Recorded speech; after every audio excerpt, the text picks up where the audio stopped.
શહેરના કંસારાના કાંઠે આવેલ 50 વારિયામાં કંસારામાં ઉગી નીકળેલ ઘાસને લઈને મચ્છરોનો ઉપદ્રવ વધ્યો. ભાવનગર શહેરના કંસારાના કાંઠે આવેલ શ્રમજીવી અખાડાના 50 વારિયામાં વસવાટ કરતા લોકો મચ્છરના ત્રાસથી તોબા પુકારી ઉઠ્યા. કંસારામાં ઉગી નીકળેલ ઘાસના કારણે સમગ્ર વિસ્તારમાં મચ્છરોનો ત્રાસ ખૂબ જ વધ્યો હોવાનું સ્થાનિકો દ્વારા જણાવવામાં આવી રહ્યું છે. કંસારામાં સફાઈને અભાવે ખૂબ જ મોટા પ્રમાણમાં પાણીમાં વેલો ઉગી નીકળી છે, જેના કારણે આ વિસ્તારમાં મચ્છરનો ખૂબ જ ત્રાસ વધ્યો છે.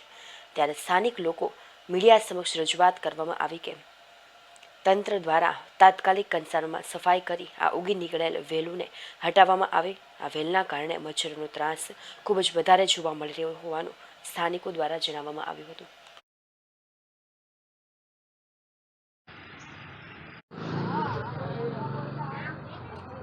કાપી ના હું કહું ભાઈ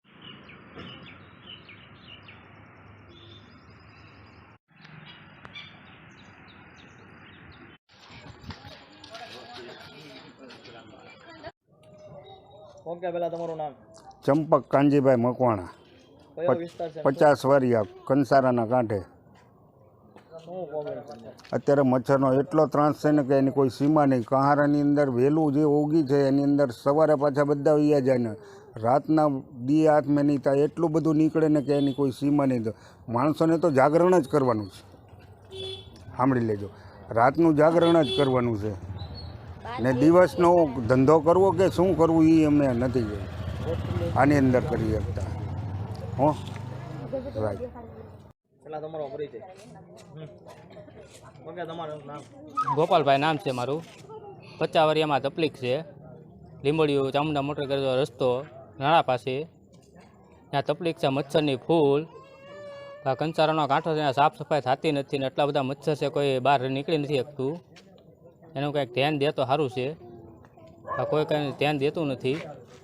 કોઈ બહાર બેઠી નથી શકતું. બહાર બેઠીએ તો અમારે અગરબત્તી કરીને બેસવું પડે છે. ઘરમાં જઈએ તો તે રજૂઆત તો કરી, એ લોકો ભાડે છે તો એ કરી શકતા કાંઈ છે નહીં.